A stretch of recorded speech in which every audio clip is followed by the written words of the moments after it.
जरायम की दुनिया का बेताज बादशाह मुख्तार अंसारी की मौत हो चुकी है, लेकिन जब भी उसका नाम आता है तो उस वक्त के एक ऐसे व्यक्ति का नाम आता है, चर्चा में आता है, जिसने उनसे दो दो हाथ किए थे, दो दो हाथ किए थे विभागी।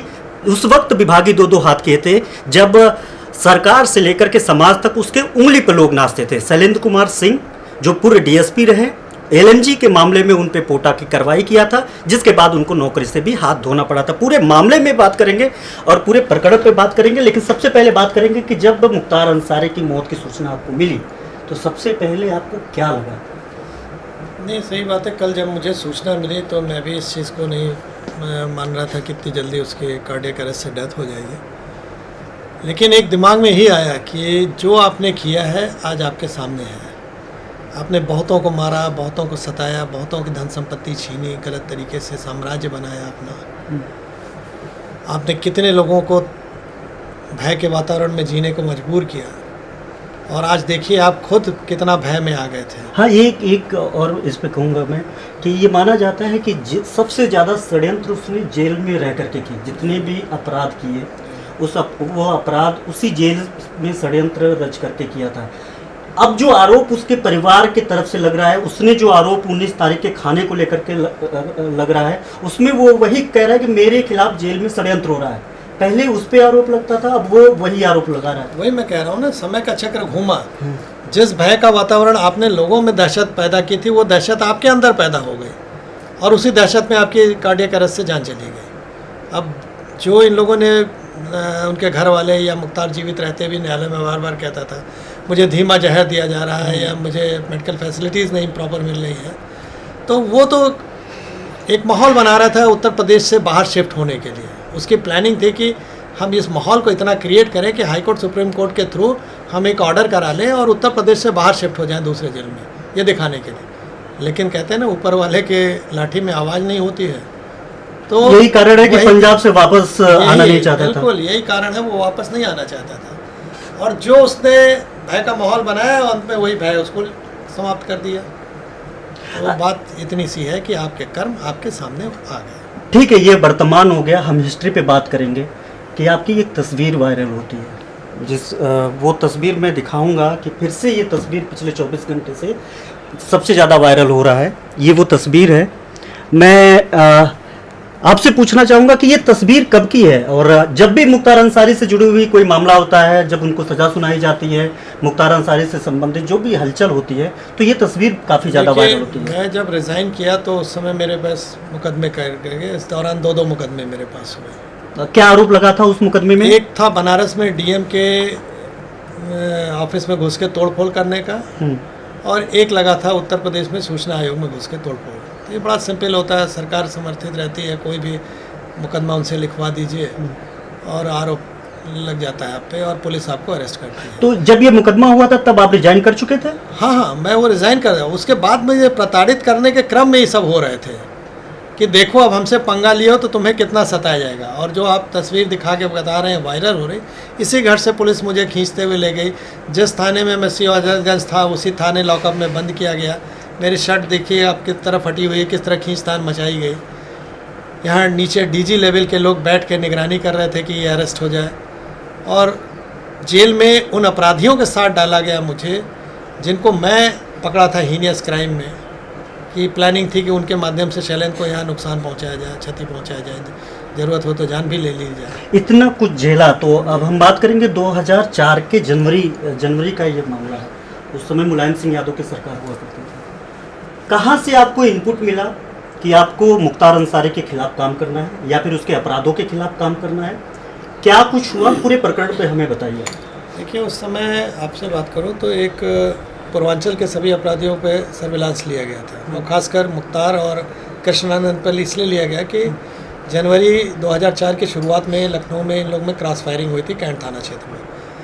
तो उसके बाद शासन प्रशासन चौकन्ना हो गया कि भाई लखनऊ में इस तरह की वारदात हो रही है, तो ये अलार्मिंग सिचुएशन है, इसको रोका जाए। सरकार की क्रिकरी हो रही थी। बिल्कुल। और हमको एसटीएफ के तहत ये जिम्मेदारी दी गई कि आप पूर्वांचल के रहने वाले हैं, बनास पोस्टेड रहे हैं, अच्छी तरह जानते हैं, आप इस पर अंकुश लगाइए। और इन लोग के फ़ोन हमने पैरेलल लिसनिंग पे ले लिया, सर्विलांस पे ले लिया। तो मुख्तार का कॉल के दौरान एक इंटरसेप्ट हुआ कि आर्मी के भागे हुए एक सिपाही से, बाबूलाल यादव नाम है, जो राष्ट्रीय राइफल जम्मू कश्मीर में तैनात था, एक लाइटर मशीन गन लेके वो भागा हुआ है और वो इसको बेचना चाहता है मुख्तार को, और मुख्तार 1 करोड़ में वो सौदा तय कर लिया। और अपने लोगों से जब बात करता था तो कहता था मुझे किसी कीमत पर ये LMG चाहिए, क्योंकि कृष्णानंद की जो बुलेटप्रूफ गाड़ी है वो राइफल के अगेंस्ट है, तो ये भेज देगी तो हम मार देंगे इनको। तो वो डेस्परेट था कि किसी भी कीमत पे कृष्णानंद राय को मारने के लिए उसे उस LMG की जरूरत थी। LMG की, और ये बाकायदे रिकॉर्ड में, टेप में है, एविडेंस एक्ट के तहत कवर है, क्योंकि होम डिपार्टमेंट के परमिशन से सब सुना जा रहा था। ये केस डायरी में भी लिखा गया है सब। लेकिन उस समय की सरकार की बेशर्मी कहिए, आउट ऑफ वे जाके जो सेंट्रल कानून पोटा था उसको हटा दिया, इनको बचा लिया। आपने पोटा के तहत कार्रवाई तो की थी, वादी भी थे उस मामले में, बिल्कुल। LMG वाले मामले में? बिल्कुल, मैं वादी था, मैंने ही पोटा लगाया था। उसको आउट ऑफ वे जाके इन लोगों ने हटा लिया, मुझको दबाव बनाए खारिज कर दिया जाए। अंत में दबाव में नहीं आए तो 15 दिन बाद मुझे इस्तीफा देने की नौबत आ गई।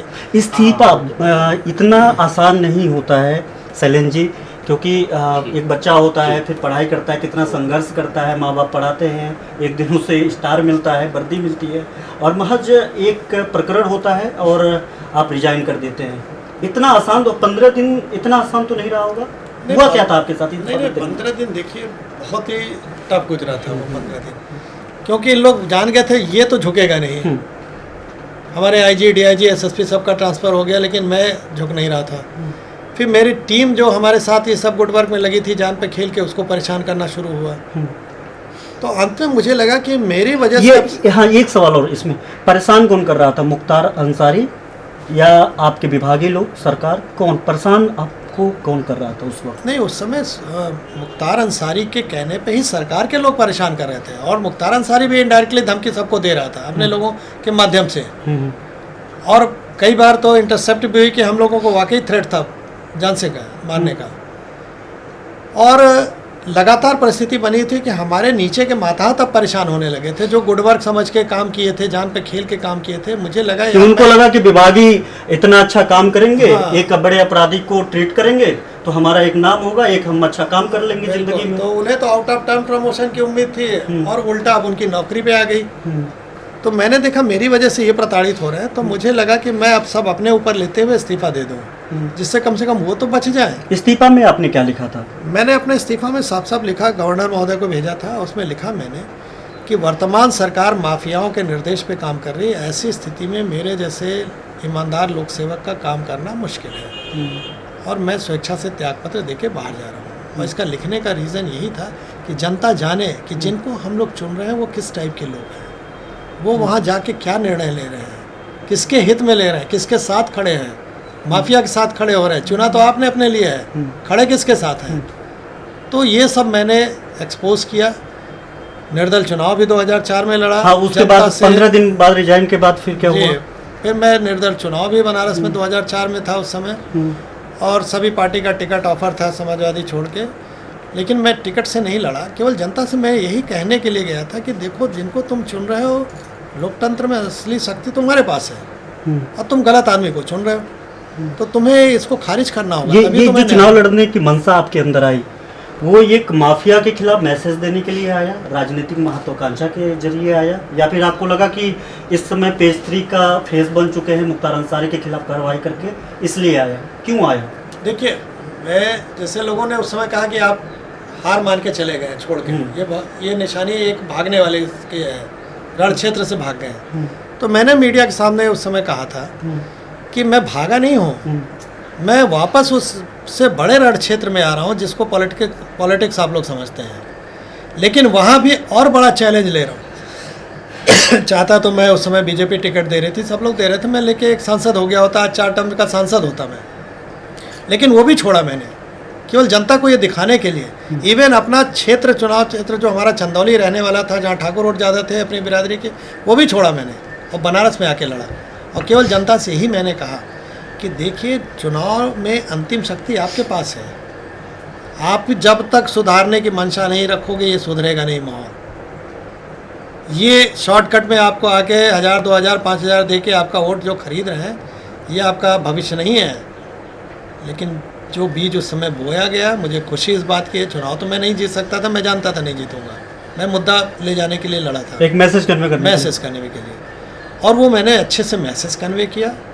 उस समय जो यूथ हमारे साथ खड़ा हुआ, उसकी सोच बदली, और आज आप देखिए कि यूथ अब धीरे धीरे ऐसे लोगों को खारिज कर रहा है। 2005 के जिस मुलायम सरकार की बात कर रहे हैं, उनको लेकर के आप आक्रोश जाहिर कर रहे हैं, उस परिस्थिति को लेकर के। अब योगी की सरकार है, पहले की सरकारों में अगर आप इस तरीके के बदलाव की बात करते हैं, पहले की सरकारों में और अब की सरकारों में क्या बदलाव देख रहे हैं, इस सरकार से कितना संतुष्ट हैं? नहीं भाई, देखिए, हम तो सबसे पहले योगी जी का धन्यवाद देंगे आपके माध्यम से कि आते ही उन्होंने, हम जब उस समय जेल गए थे तब भी हमारे घर का हालचाल लिया था उन्होंने, और आते ही उन्होंने दोनों मुकदमे मेरे वापस ले लिए, जिसकी वजह से मुझे रिलीफ मिली, वरना अनावश्यक मैं परेशान हो रहा था। मैं कोई आर्म्स लाइसेंस लेना चाहूँ तो वो नहीं खारिज हो जा रहा था, पासपोर्ट नहीं बन रहा था, मैं कहीं जा नहीं सकता था, अन्य सुविधाएं हमको नहीं मिलती थी, क्योंकि होता था आपका क्रिमिनल हिस्ट्री है, जेल गए हैं, तो वो सबसे हमको रिलीफ मिली। और रिलीफ ही नहीं मिली, जो एक माहौल अपराधियों के पक्ष में बना था वो धीरे धीरे ख़त्म हुआ। आज उत्तर प्रदेश का मॉडल नेशनल इंटरनेशनल लेवल पर डिस्कस किया जाता है। आज यहाँ के पुलिस और एसटीएफ को लोग सलाम करते हैं कि देखो कितनी सख्ती से कर रहे हैं, कि अपराधी अब कहता है हमारा इनकाउंटर न करो, हम सरेंडर खुद ही कर दे रहे हैं। ऐसी कई तस्वीरें दिखाई, तो ऐसी कई तस्वीरें सामने आई हैं।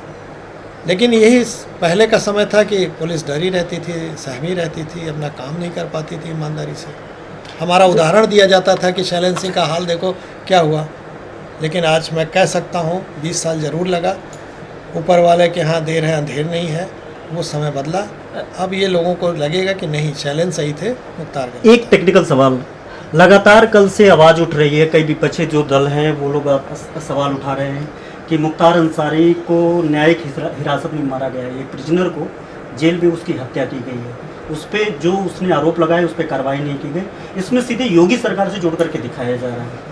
तो लगातार इसमें कई बड़े नेता हैं, कांग्रेस है, समाजवादी पार्टी के जो नेता हैं, समाजवादी पार्टी ने ट्वीट करके भी कहा है। तो इसको क्या देखते, क्या लग रहा है कि जेल में जहर देना इतना आसान है, या फिर ये हो सकता है क्योंकि जेल में जब मुन्ना बजरंगी को गोली भी मारा जा सकता है, जब रिवॉल्वर जा सकता है तो जहर भी दिया जा सकता है, इसे डिनाई नहीं की जा सकती। लेकिन इस प्रकरण में क्या कहेंगे कि इस प्रकरण में क्या लगता है आपको, क्या ये वास्तव में हुआ होगा? हालांकि इसको लेकर के मजिस्ट्रियल जांच जो है कोर्ट ने आदेश कर दिया है। जो आरोप लगने की बात है, 3 विपक्षी पार्टी आरोप लगा रही हैं, आपने कहा सपा, बसपा, कांग्रेस के। इन तीनों पार्टियों ने अपनी इसके अलावा भी कई तमाम दल है, AIM है, बिल्कुल मैं बिल्कुल कह रहा हूं, जिनको लग रहा है कि खास संप्रदाय विशेष का वर्ग का वोट मिलेगा, उन लोग इनके साथ खड़े दिख रहे हैं। इन 3 पार्टी की बात इसलिए मैं कर रहा हूँ, उत्तर प्रदेश की बात है। तीनों पार्टी ने अपनी सुविधा के अनुसार इनको यूज़ किया।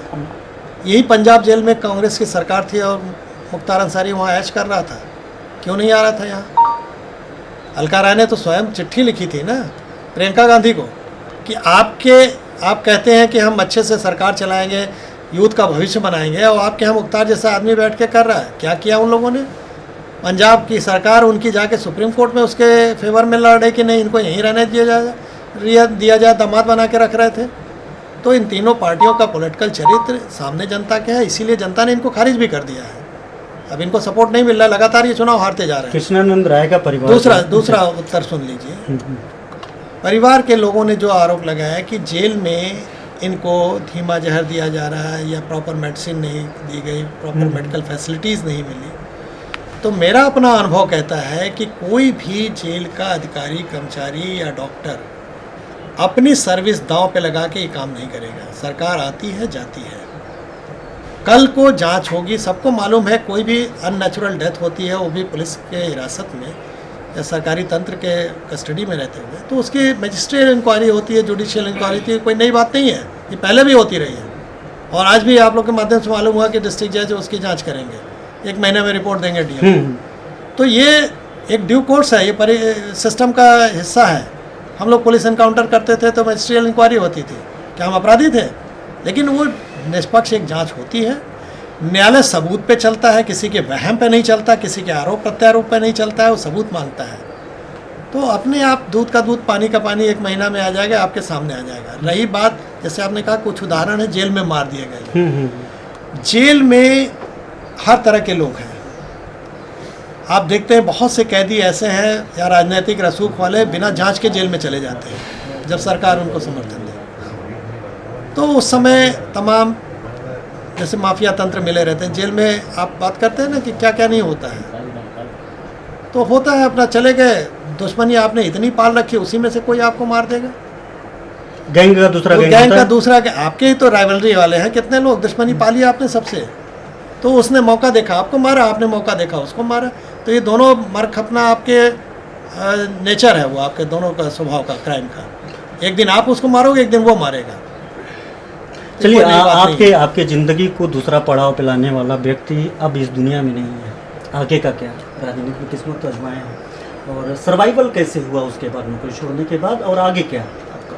देखिए, मेरे ज़िंदगी का वो टर्निंग पॉइंट साबित था, लेकिन मैं जहाँ आज काम कर रहा हूँ किसानों के लिए, बेरोज़गारों के लिए, युवाओं के लिए, ग्रीन एनर्जी के लिए, पर्यावरण के लिए, और उस काम को हमारा नेशनल नहीं इंटरनेशनल लेवल पर रिकॉग्निशन मिल रही है। हमको इंटरनेशनल पेटेंट मिल रहे हैं। जो आवारा पशु किसान के लिए समस्या हो गई उसको हमने एसेट में बदला, उनसे बिजली बनाई 5 से 10 kilowatt per hour, green energy, सस्ती एनर्जी, 1 रुपये पर यूनिट। तो हम अपना काम कर रहे हैं एक पॉजिटिव सोच के साथ, और उसमें हम बहुत संतुष्ट हैं। वो बहुत बड़ा काम है। हमको कई ऑफ़र हुए थे बीच में भी टिकट के लिए, और जाएंगे फिर राजनीति में अगर बीजेपी अगर मौका देती है तो? मैं आपसे वही कह रहा हूँ कि हर आदमी की अपनी नियति होती है। 10 साल मैं राजनीति में रहा, और 10 साल में हमने जो सीखा, 10 साल पुलिस की सर्विस, 10 साल राजनीति में मैं रहा, सामाजिक जीवन भी जिया, तो मुझे जो सीख मिली है कि भारत का कल्याण अगर करना है तो आपको जाके ग्रामीण क्षेत्र में काम करना होगा, इस पर्यावरण को प्रकृति के साथ मिल के काम करना होगा। तो वो काम खुद ही अपने में बहुत बड़ा काम है। वो कोई पार्ट टाइम जॉब नहीं है कि आप राजनीति करते समय भी वो कर लेंगे। तो राजनीति में जाने की संभावना? नहीं, मेरा कोई इरादा मौका नहीं मिलता है तो? मेरा इरादा कोई नहीं है। भविष्य देखिए, मैं वक्ता नहीं हूँ कि मैं कल क्या करूँगा। लेकिन अभी मैं पुलिस सर्विस ज्वाइन किया था तो मुझे नहीं मालूम था कि मैं 10 साल में सर्विस छोड़ दूंगा। राजनीति में गया तो मुझे बहुत अच्छा वहाँ बैकअप मिला था, पब्लिक का सपोर्ट मिला था।